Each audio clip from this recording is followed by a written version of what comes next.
Good evening, everyone. I know, aren't we excited? We are very, very excited.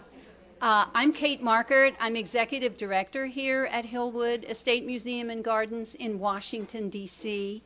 And I know it sounds ridiculous to be saying that to those of you who are sitting right in front of me, but we have quite a few people who are on the remote. So I'm just really thrilled that we have a full house here, and then, as I said, quite a lot of people on Zoom.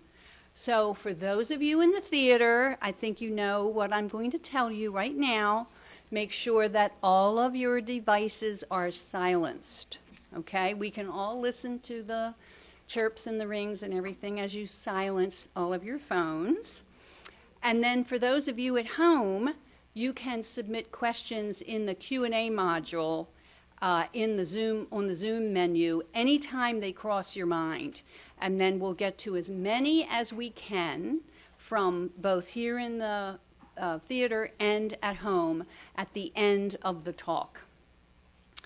I want to take just this moment to acknowledge those of you who have made an additional commitment to support Hillwood as members of our Legacy Council.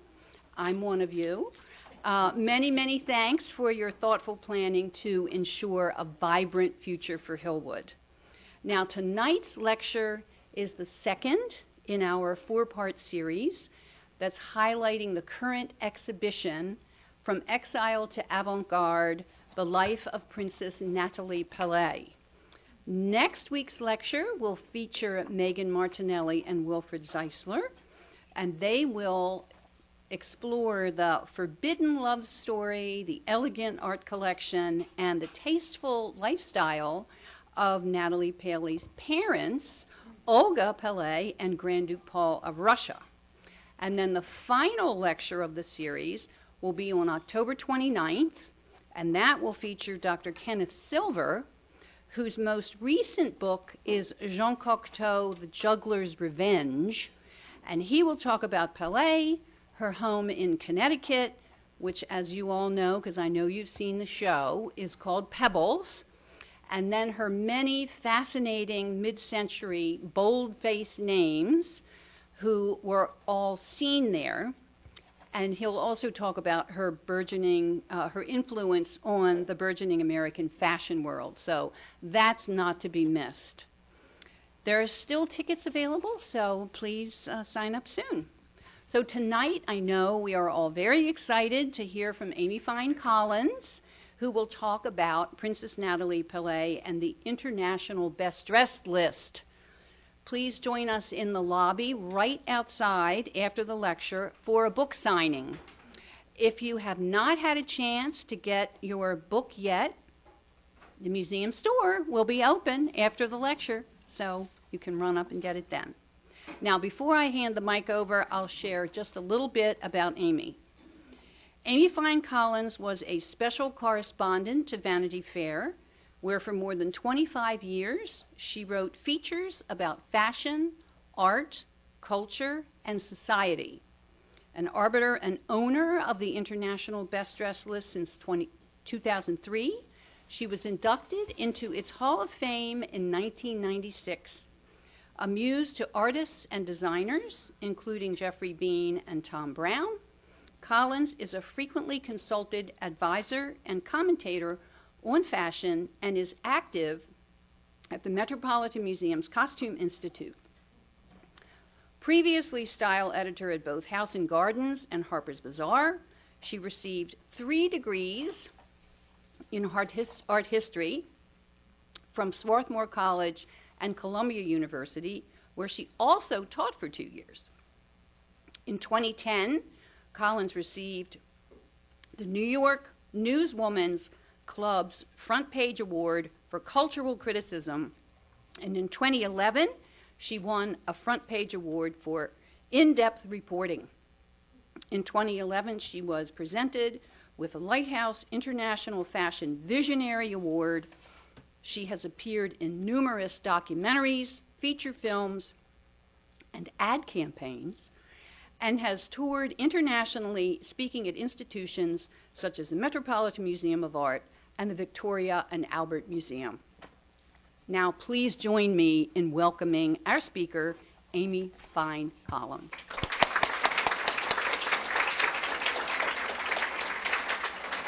Thank you, Katie, and thank you everyone for coming. So we are just finishing up Fashion Month, which started in New York in September, and actually last week just concluded in Paris.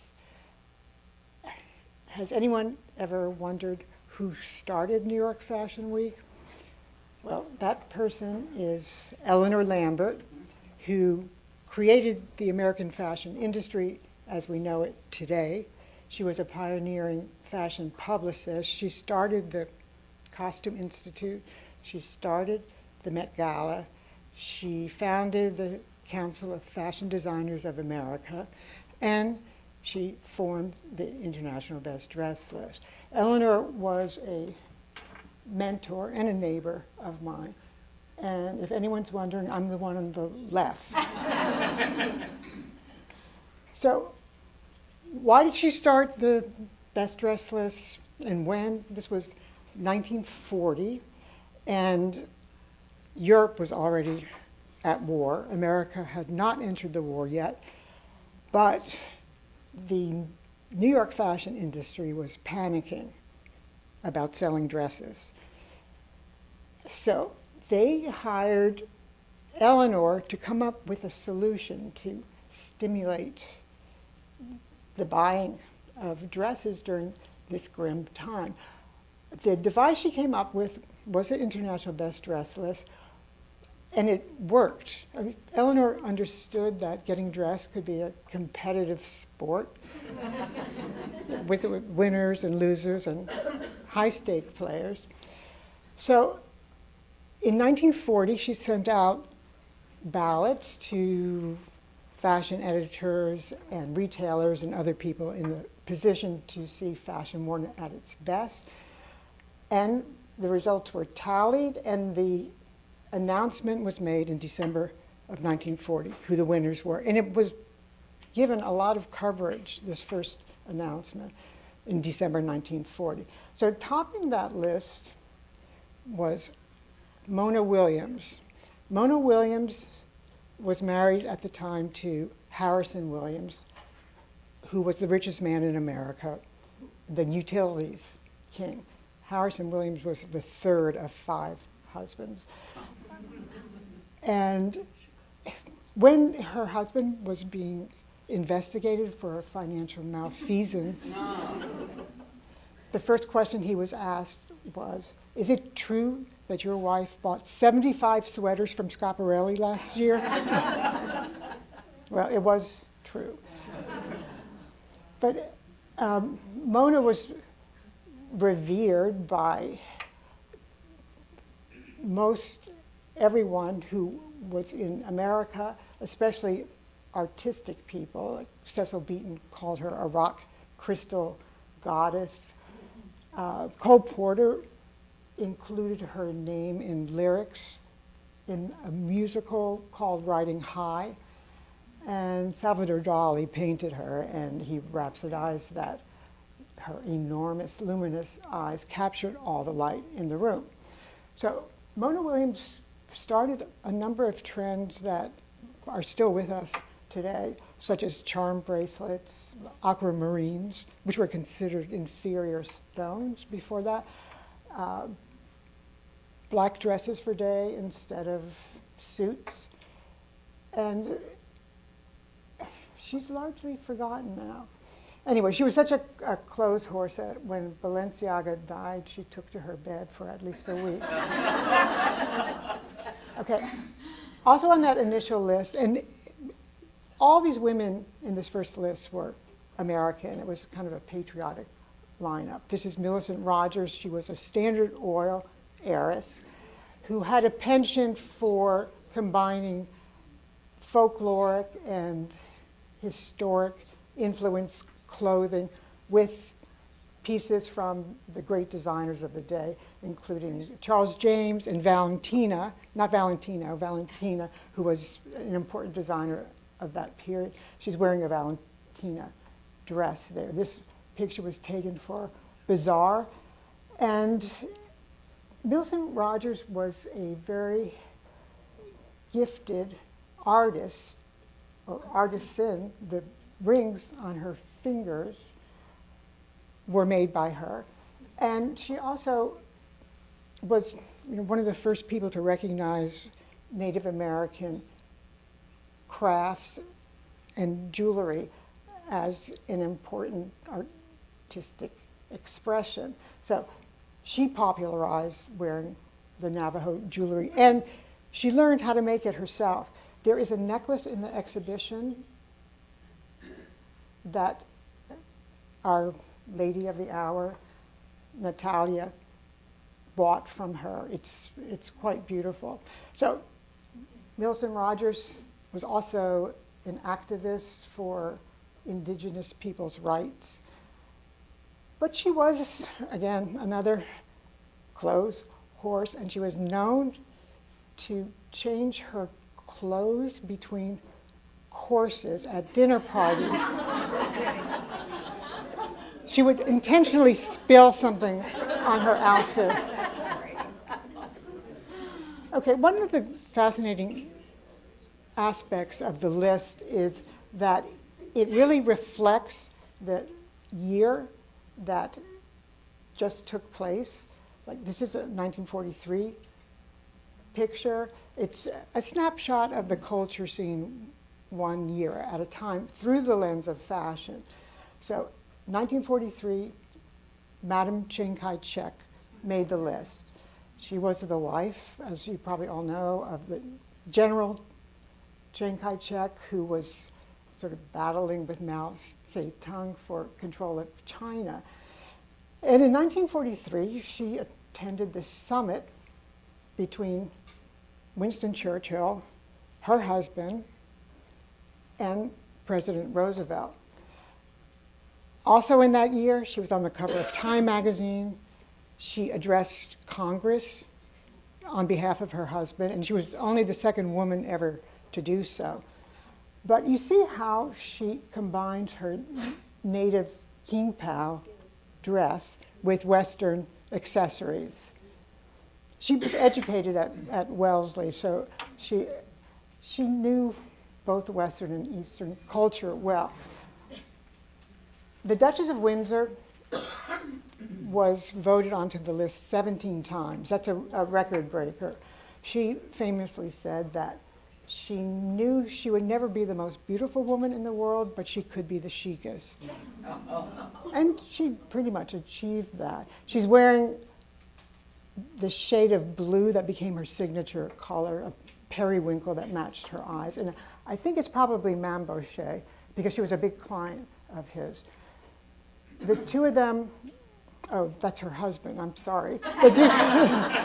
The Duke of Windsor, who famously abdicated his throne for this American divorcee, and the royal family despised her.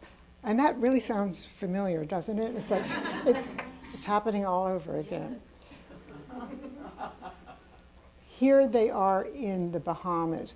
They were kind of an embarrassment to England because they were friendly with Hitler. So they were sent away to the Bahamas, where he was a very inept governor. This is 1940. The Duke of Windsor, probably his greatest achievement was his wardrobe. And men were not admitted onto the list until the 60s, so he had to wait. This is Babe Paley, who was really a paragon. She was admired so much that any gesture she made, any purchase she made, set off a wave of imitative acquisition. She bought a squirrel coat for Maximilian. Suddenly there were no squirrel coats left anywhere in the Fur District. She would tie her scarf around her handbag's handle. Yeah, and she was the first one to do that. Just kind of an offhand gesture, and suddenly all the women were doing that, just leaving her coat unbuttoned on the top. That was copied. When she let her brunette hair go gray, that was also imitated. She was married to the founder of CBS, Bill Paley. And Eleanor referred to her at one point as the super dresser of our time. She got upset that she was on the list so many times. She was on 15 times, and she wrote Eleanor a letter saying, "Please take me off the list. My daughter thinks that getting dressed is an art." And Eleanor wrote back and said, "I have news for you. It is an art." And her other worry was that she would continue getting these letters from women all over the country asking if she had any hand-me-downs for them. Truman Capote, who became her frenemy, I don't know, did anyone watch that series? Yeah. Diane Lane played her. Well, there's a lot that was wrong with that series. But he said about her that her only flaw was that she was perfect. Otherwise, she was perfect. Okay. I hope some of you have seen the exhibition. This is our Princess Natalia, and it's a photo by Horst, who was the person who first told me about Princess Paley. They were friends from Paris. I knew, as with Eleanor, I knew Horst toward the end of his life. This is a photo for Vogue 1942, and we were just discussing who made this dress. She had already moved to New York and was working for Mamboche, but there was like a small moment just before that where she was working for Korinska, who was best known for her ballet costumes. So her story with fashion doesn't compare with anyone else's. I mean, her story itself is operatic. But you know, she married Lucien Lelong, the designer. That was her first husband, and modeled his clothes for years and years. But people were obsessed by her. She was photographed and painted and drawn over and over and over again, and it appeared in fashion magazines for years. There was something about her ethereal beauty, her sort of otherworldly glamour that drew fashion people to her. Her friend, the Prince Faucigny Lusange, said that she seemed like an exile on this earth. So there was this aura of tragedy that clung to her because of the cataclysmic background, the whole Romanov story, and that certainly added to her allure. French Vogue said she was at her most beautiful when she was melancholy. But she was on the list first in 1947, and then in 1948 a new category was created called fashion professionals, because Eleanor thought these women working in fashion have a bit of an advantage over others. So in the first fashion professional category, she was right there. That was 1948. The category continues. We're entering the 50s. This is a photograph of Austin Hearst, the wife of a scion of the Hearst Empire, the media empire. Austin had been a journalist before that marriage, and she's with Charles James, who is one of the greatest couturiers that ever lived in America. There was an exhibition at the Metropolitan Museum about a decade ago. His work was, they were like sculptures, and Austin was one of his biggest clients. Eleanor admired what she called her adventuresome taste, and Austin herself said that the dresses were like magic. Whenever she swept into a room, everyone turned, the men in admiration and the women in envy. Okay, you talk about competitive dressing, there you are. Oh, one more thing about that. Oh, sorry. I'm getting ahead of myself, and I don't want to do that. The fabric there. In the 1950s, luxury and sumptuousness, opulence came back to fashion because there was no more rationing. And I put this photograph really for the textiles. It was a very big shift from the sort of stiff and short outfits of the war period. So, okay, that's Grace Kelly. Grace Kelly in 1954 got on the list for the first time, and that was the same year she won an Oscar for The Country Girl. So you can see, the list mirroring events of the year. Grace Kelly had an advantage in wearing clothes because she was trained as a model. That's what she did in New York before she went to Hollywood. This photograph is by Howell Conant, who was her favorite photographer and also one of her many boyfriends. So you also see here what Alfred Hitchcock called her sexual elegance. He directed her in 2 movies. So she is one of our perennials, meaning that people are still influenced by the way she dresses or the way she dressed and looked, but not as much as Audrey Hepburn, who is really an evergreen. I continue to hear and see women all over the globe who are obsessed with Audrey Hepburn. There's something very modern about her look. She said that she was positively passionate about clothes, that she loved them to the point where it was practically a vice. And I mean, I hear you, Audrey. Audrey really came into her own as a fashion figure when she met Hubert de Givenchy. She met him while she was filming Sabrina. And instantly, these two became best friends, and she never wore anyone else's clothes afterwards. It was one of the most beautiful muse-designer relationships that ever existed in fashion, and it was pure, meaning that she didn't even ask to be paid for appearing in his perfume ads, something that would never happen today. But pretty early, I think maybe 1955, Eleanor noted her as a fashion natural who could wear anything and make it look right. Another woman from the 50s, less known, Jacqueline de Ribe. She was the Vicomtesse de Ribe when this photo was taken. Now she's the Countess de Ribe.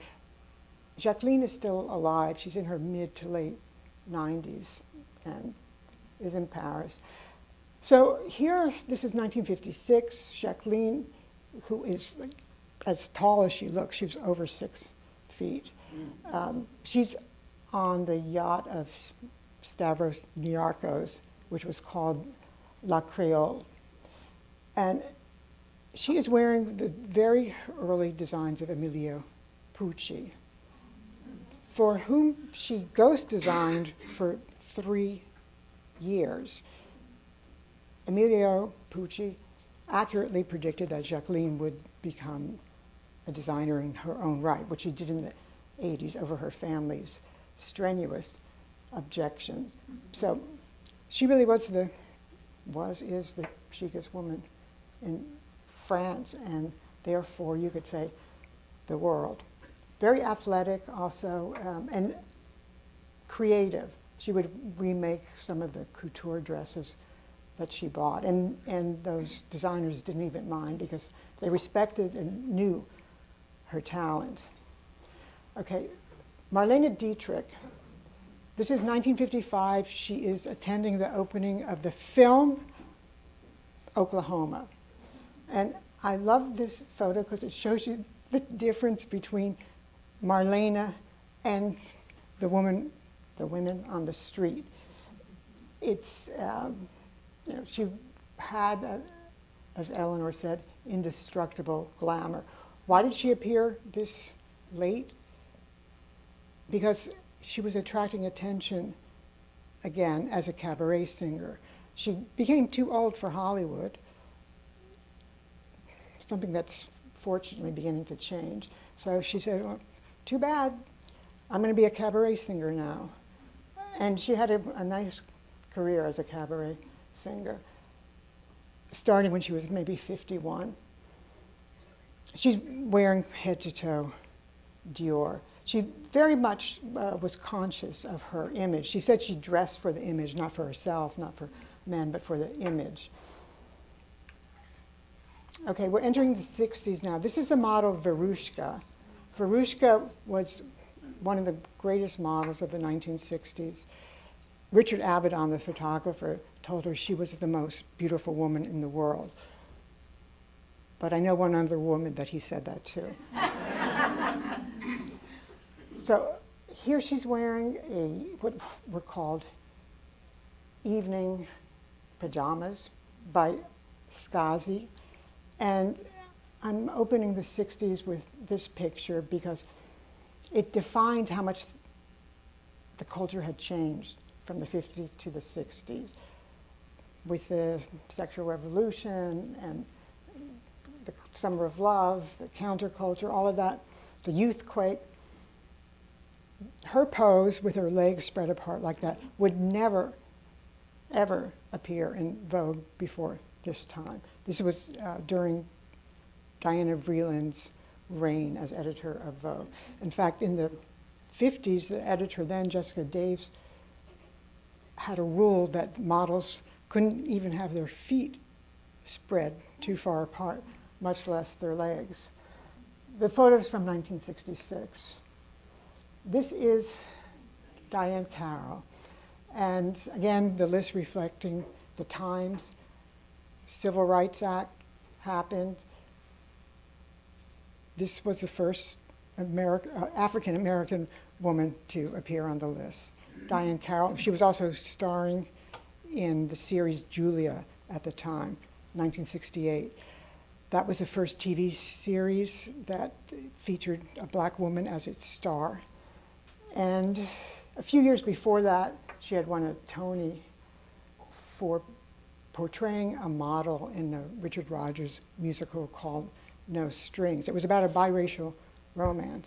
This is like 1962. Anyway, the costumes for that musical were by Donald Brooks, and that is what she's wearing here. Not the costumes, but a Donald Brooks design. This is Gloria Guinness. Here I'm having her represent the jet set. That was something new, this international society that they were at home anywhere. Of course, Gloria Guinness had her own jet, which was rare at that time, unlike today, her own yacht. She was married 4 times. She was married to Lowell Guinness when this photo was taken. That was her last husband.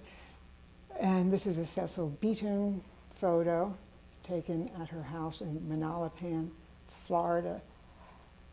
I had heard that her pool was heated to such a warm temperature, like 90-something, that the Kennedys used to come over from their compound in Palm Beach because they were too cheap to heat their pool. But Gloria Guinness was a favorite of Eleanor. She even had a framed photograph of her in her library, and she did really privately consider her the most elegant woman in the world. And Balenciaga himself said that she was the chicest woman he ever dressed. Okay, I love showing these presidential photos while I'm right here in D.C. This is 1963, and it is at a state dinner for the Shah of Iran. Jacqueline Kennedy, without necessarily meaning to, upstaged the Shah Banu, the Empress of Iran, who was covered in all the crown jewels, whereas Jackie had this very American simplicity to her look. The only important jewel she had was the starburst, diamond starburst pin on top of what they called a brioche hairdo, invented for her by the hairdresser Kenneth. And that was it. That brooch now belongs to her daughter, Caroline Kennedy. She's wearing Oleg Cassini, who was a family friend. JFK never made it onto the list because he died before men were admitted to the list, which was in the 60s. But her influence just keeps going today. At the time during the Kennedy presidency, Eleanor said the country is full of women who look like and dress like Jacqueline Kennedy, from the bouffant hair to the low-heeled shoes. Now, when she was named to the list, a reporter asked her about this occurrence, and she said, "Clothes are at the bottom of my list of what's important to me." Do you believe that? Okay, this is probably my favorite photo in the book. It's Gloria Vanderbilt, and it was taken by Richard Avedon. She is wearing a Fortuny dress from decades before. This is probably around 1966. It was very arty to put on a vintage dress at that time. And Gloria was a very artistic soul. She made collages, she made sculptures, she wrote several very good memoirs.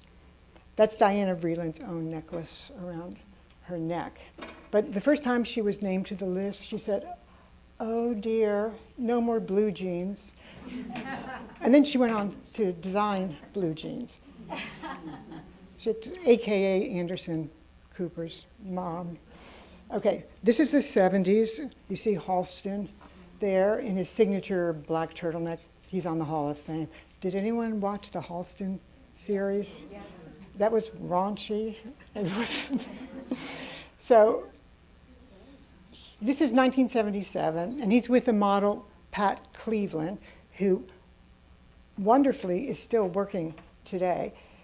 She's wearing a design from the collection that's sketched down there, which is a red cashmere body stocking with a flannel dress over it and the Elsa Peretti buckle. Halston kind of set the tone for the 70s. The clothes got looser, movement was easier for the women wearing it. There was a kind of respect for the body and how it interacted with the clothes, which was perfect for disco dancing. Here's our disco diva, Diana Ross. This is a publicity shot from the movie Mahogany, 1975. I don't know if any of you have seen the movie, but okay. Diana Ross claimed that she designed the costumes in that movie, but she doesn't get the credit. Some other costume designer does. I know she made some of her own costumes when she was with the Supremes, but who knows what the real story is. Well, actually, the real story is this outfit is practically a line-by-line copy of an Urte illustration from around like 1919, 1920 something, except it's been recolored. Oh, and I would never want to take credit for the costumes in that movie.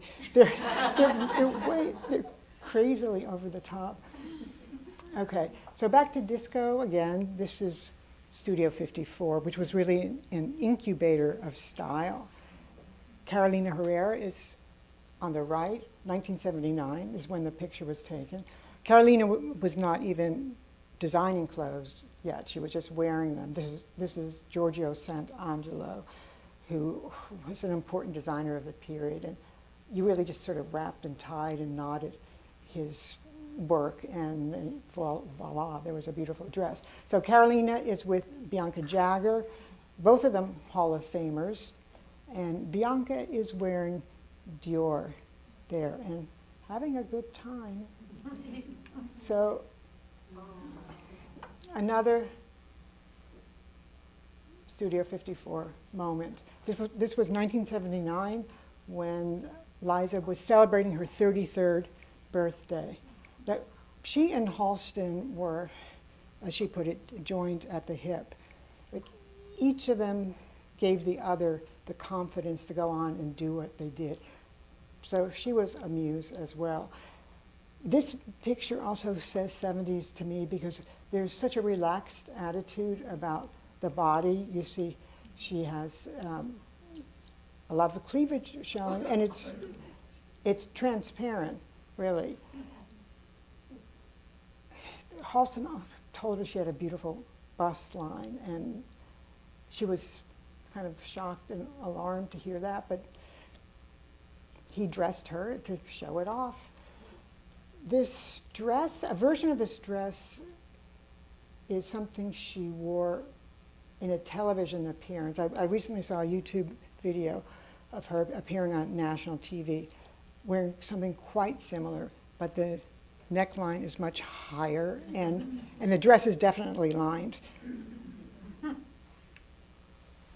Okay, we're in the 80s, more presidential imagery, and Ronald Reagan was the first president to get on the list. Nancy Reagan had already been on the list by the time their administration started, when she was the governor's wife in California. She had attracted the list makers' attention because she was wearing a lot of Jimmy Galanos. Galanos was an exquisite designer whose workmanship was equal to or better than what you would get in Paris. His clothes were incredibly costly, and she continued to wear Galanos during Reagan's administration. Here it's the first inauguration. They're at an inaugural ball, and she's wearing a one-shouldered silk satin dress with embroidered lace. Now, this dress cost $22,500, and at a certain point, Nancy reported to the White House staff, you know, I'm not paying for these dresses, they're gifts. Well, that caused a bit of a ruckus because she really needed to report gifts on her federal income tax. She promised not to do it again. The White House told the press, oh, these are loans, not gifts. But of course, then you'd see her wearing the same thing multiple times.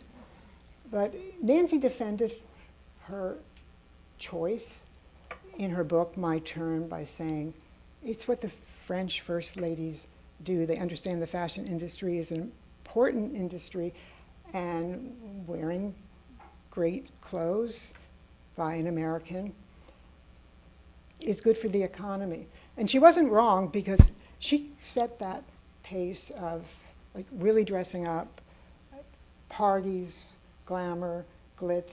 The 80s, people were really shopping then. They were taking the Concorde to Paris and coming back when the dollar was really, really strong. So, yeah, I forgive her. Okay, another 80s figure who helped to bring back dressing up in glamour, Princess Di. This is 1989, and she and then Prince Charles and little William are attending the wedding of her brother to Victoria Lockwood, 1989. And it was a little difficult, her getting onto the list. There was a bit of resistance at the time. What was the problem? Well, she was sometimes considered a fashion victim, overly enthusiastic about British fashion designers, and there was a kind of distaste among the list makers for her hats. They finally relented and understood how important she was, but Eleanor still believed that her influence was more than her taste. I keep seeing in these stories and these people tragic shadows falling over their lives, like the princess, not this princess, our princess here, Princess Paley, her story, Princess Di's story, and JFK Jr., like, never got to run for president. He's with his sister Caroline in 1989, and I had a lot of fun making my book. I was working with a photo editor, an art director, and an editor, all of whom had been colleagues of mine at Vanity Fair. And we had a different photo for the book, which was of JFK Jr. shirtless on the beach, probably Hyannisport. And at the 11th hour, I said, "Hey, wait a minute, ladies. This is a best dressed book. Put some clothes on him." But go look up that picture. You can see why. Yes, these are two very distinguished members of the fashion world who were kind of behind the scenes, creating, influencing what people were actually wearing. That's Andre Leontali on the left. At that time, he was working for Women's Wear Daily, and as most of you probably know, he went on to Vogue. He also was at Vanity Fair for a hot minute, and so was Marina Schiano, who's standing next to him. Marina, at this time, was the Yves Saint Laurent executive, but she went on to be a fashion editor and then a jewelry designer. Andre, when my book first came out, he was still very much alive, and he was so excited to see what he called my banana yellow cashmere socks. like he was remembering it from 40 years before. Okay, Tina Chow, who was the wife of the eponymous restaurant owner, Mr. Chow. Is there a Mr. Chow in Washington? No, Mr. Chow. It's in LA, it's in New York, and maybe Aspen, I don't know. So Tina was a muse to several designers, including Manolo Blahnik, who named a shoe after her, and Karl Lagerfeld. Karl Lagerfeld designed that dress she's wearing for his first collection at Chanel in 1983. And the dress has embroidered Trump laurel necklaces. And then Tina added just a couple of her own. She also became a jewelry designer, but again, this is a tragic story. She died when she was in her early 40s, I think, from AIDS. So AIDS really loomed large over the fashion industry, so we can't go through the 80s without mentioning that. We lost a lot of talent. Okay, now we are into the 90s. There's Nicole Kidman walking 3 paces behind her then husband Tom Cruise. They're with Steven Spielberg and Tom Hanks. None of those guys ever made the list. Nicole Kidman arrived on the list around 1997. They're attending Princess Di's funeral here. So that was 1997, I believe. Nicole Kidman, I think, still is one of the actresses today who has some innate sense of style, who really knows how to wear clothes. And this was the period when stylists took over. Movie stars used to buy their own clothes. Well, now everything is mediated between the star, the stylist, and the designer. Like, the designers don't even get to see the client most of the time now. This didn't exist until the late 90s. Eleanor hated this phenomenon. She called stylists the termites of the fashion industry.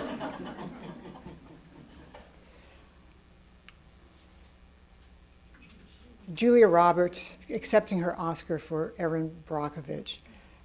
We were talking a little bit about vintage before, but this really was the moment when vintage became acceptable for glamorous people, not just people who were artsy or couldn't afford new clothes. She's wearing a Valentino, which was at that time about 8 or 9 years old. And this was never seen before. It had never been done before. It sounds odd now, but it's true.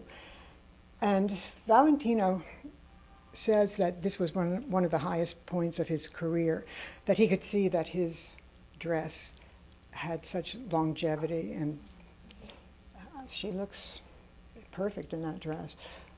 Okay, Isabella Blow.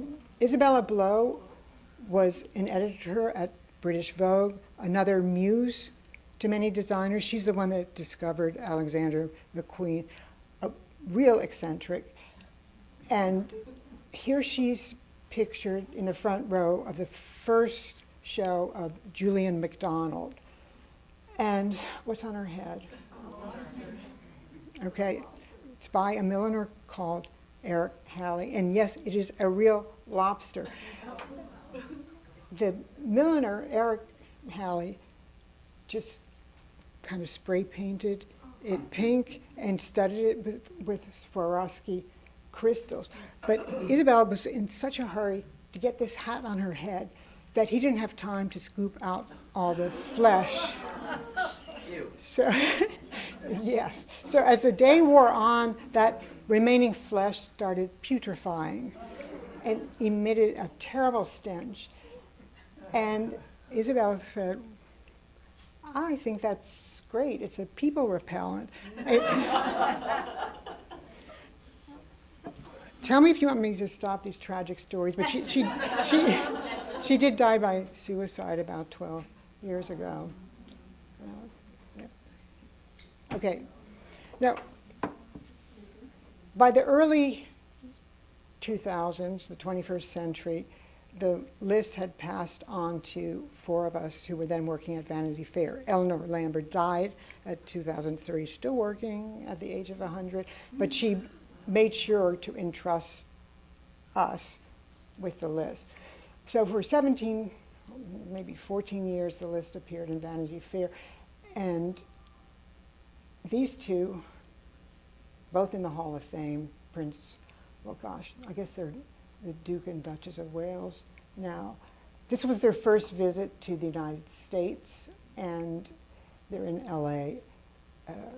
Kate is wearing Alexander McQueen, Jimmy Choo shoes and bag, and earrings from the Queen.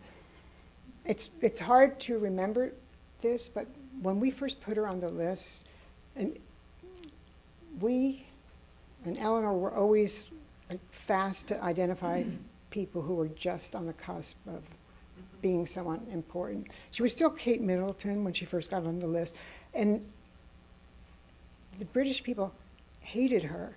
They were furious that she won, and I had to go on BBC and other news outlets defending our choice. And what was the problem with her? They thought she was too middle class for him. That's all, I guess, forgiven and forgotten. Okay, more presidential. Yeah, I know. The book ending of the Obamas with Prince Philip and Queen Elizabeth. Those two both in the Hall of Fame. And the Obamas are in Buckingham Palace for their state visit in 2011. She's wearing a silk Georgette Tom Ford dress. And you may remember that anything she put on really set off frenzy of searching and buying. That, I don't know if that's happening with our current First Lady or not.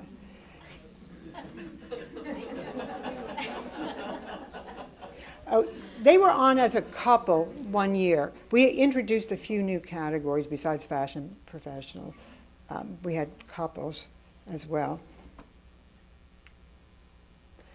Another couple. These people are more obscure than most that I have shown, but they're really important in the fashion industry. On the right is Ruben Toledo, who's the best fashion illustrator working today. And on the left is his wife, Isabel Toledo, who did, her workout was hula hoop. That was it. Her work was very highly respected in the fashion industry. She just had a gift for dressmaking. There was an exhibition of her work at SCAD, Savannah College of Art and Design, maybe a year or two ago. They were high school sweethearts. They met in, I don't know when they were 14 or 15, and were never apart. And then, here we go again. Isabel was diagnosed with breast cancer, and she was dead 3 weeks later. It was awful. And I think she was in her early 50s only. So, we're ending here. Rihanna. Okay. Rihanna is on the red carpet at Cannes here wearing Dior. And if you look at an image of that dress and wrap as it appeared on the runway, it's a totally different dress, because this is what Best Dress is all about. She adds to it some panache, some flair, some personality. She infuses it with all of that. She is wearing the dress. It's not wearing her. The sunglasses are by Andy Wolf. When these pictures from Cannes first came out, there was a big controversy online. All the Rihanna watchers were saying, "Do you like the sunglasses? They're awful. What do you think?" Because they were so tiny, which was not common at that time. But my daughter taught me, who's here, taught me an expression that the millennials use, which is, "It was ugly until Rihanna wore it." So there we are. I hope I didn't go too far over time. But questions next.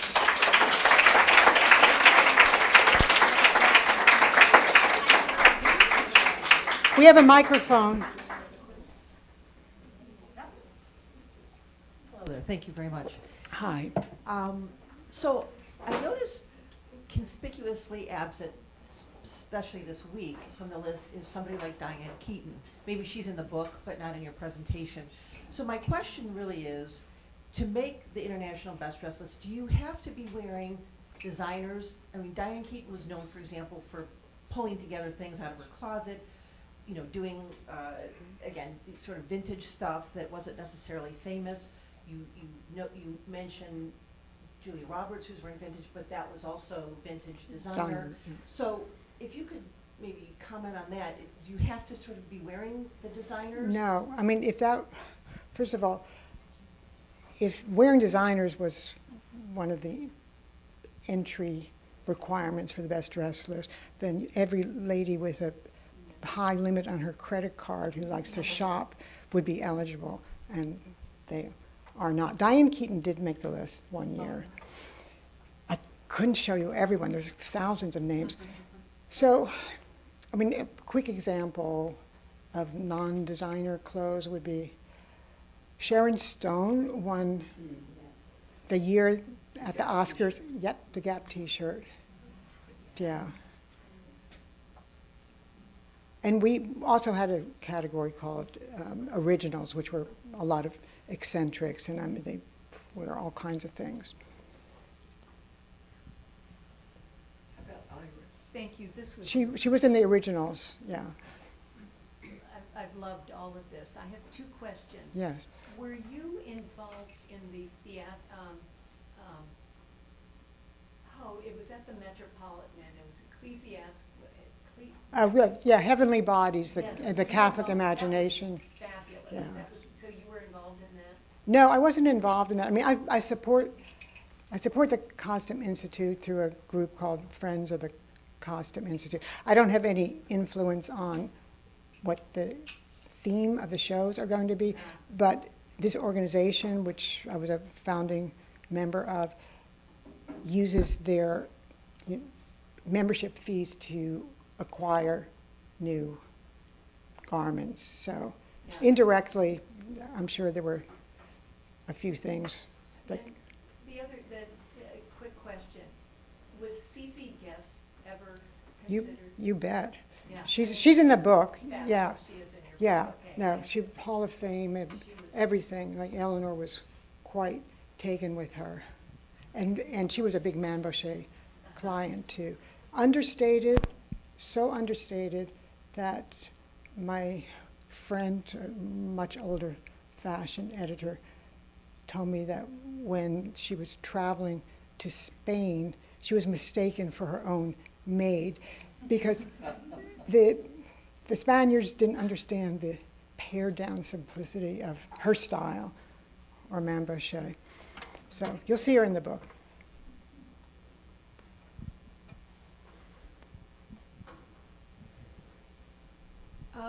Can you talk a little bit about how taste has changed, particularly with stylists? You maybe kind of touched on that a little bit. I think there's kind of lack of personality now, I feel like, in most cases. So I would just love to hear more about what you think about how the rise of this stylist class has impacted taste. Well, it has made it much more difficult for people to come up with names and find people to vote for, because you have to try to parse out the difference between a person's innate style and what a stylist is sort of like pitchforking on them, getting kickbacks, and it's a messy business. There's a lot more conformity, I think, now, which probably has to do with social media, because everyone has the same look. Another much older journalist friend of mine, I don't know if anyone ever read the Susie column. Okay. That's Aileen Mealy. She was complaining about the same thing years before, and she said, if you turn them around from the back, you can't tell one from the other. And that's true of, I think, all the sort of influencers and some of the younger starlets. So taste certainly has changed, or maybe it doesn't even exist anymore. Yes. Mike. Amy, thank you for joining us tonight. Could you talk about some of your favorites from the list, just sharing some of your thoughts and how they've influenced your personal style? Okay, well, yeah, I'm one of those who admired Audrey. I mean, I think she's essentially a saint. I mean, she basically martyred herself trying to feed starving kids in Africa. That's how she got sick and died so young. I mean, also I'm drawn to the brunette end of the spectrum. I never really identify with the blonde ones. I mean, there were fabulous ones, but they weren't influences on me. Like, CC Guest, whom you mentioned, and Grace Kelly. Who else do I love? I mean, I love Millicent Rogers because she was so quirky, and she was also another very tall one. And unlike a lot of these women who just kept marrying up richer and richer and richer guys, or ones with titles, she was self-sufficient. I mean, she was lucky because she was an heiress, but her style didn't have to be for anyone except herself. So is that enough, or do you want me to keep going?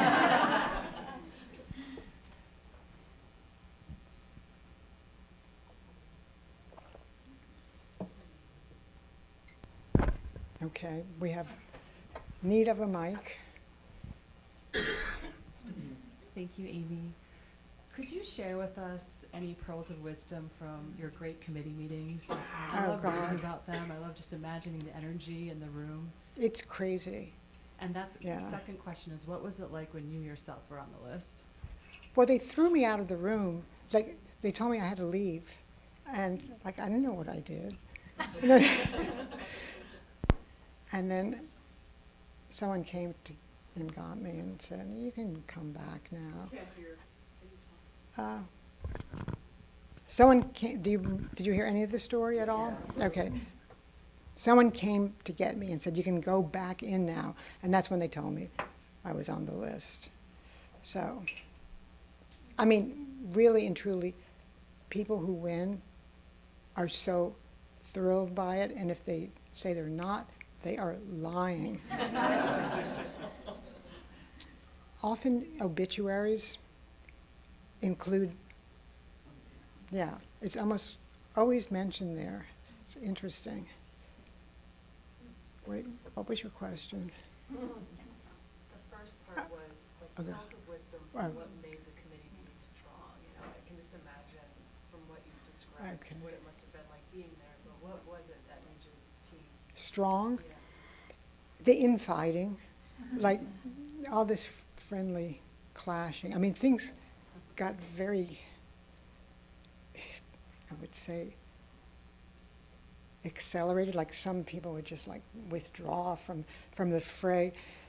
But there's always a consensus reached. So it's a good example of, I guess, thesis, antithesis, synthesis, but there are some very funny moments from those list meetings, which were supposed to be kept confidential. I spilled a couple in the book, so you have to buy the book and read it. Yes. Microphone. I think this will be our last in-person question, and then I will wrap us up with a question from Zoom. All right. I'm just curious about. Oh, thanks.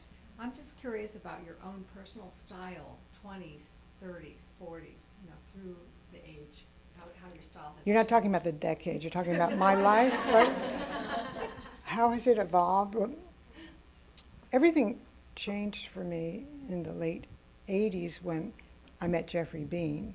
That's like skipping it ahead. Or like in my earliest years, it was all about my mother, whose wardrobe I can remember in its entirety, really. But Jeffrey Bean, she had studied fashion and then decided it was not intellectual enough and became an art historian. Jeffrey Bean and I found each other, and we had this long relationship together of kind of artist-muse relationship. And he kind of helped crystallize my style, where at the same time he sort of had the last phase of his career, which was his best because he had this abstract idea about a woman, and then I appeared, and I was it. So he could make clothes like he never made them before.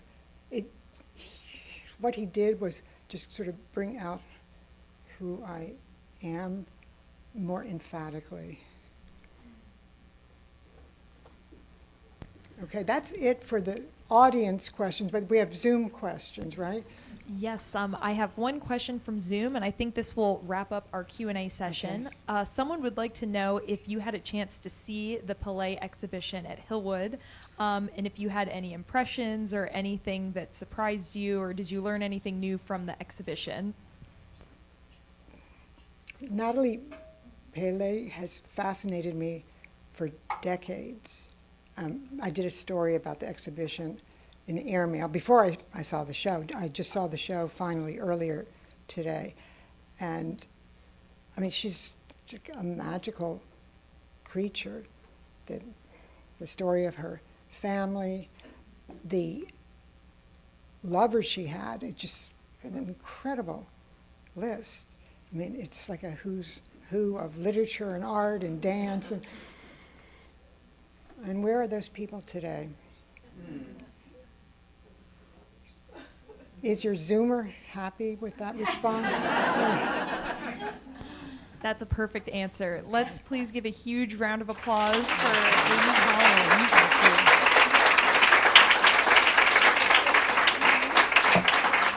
And please join us in the lobby for a book signing. I'm going to be just outside signing books, all the books everyone bought.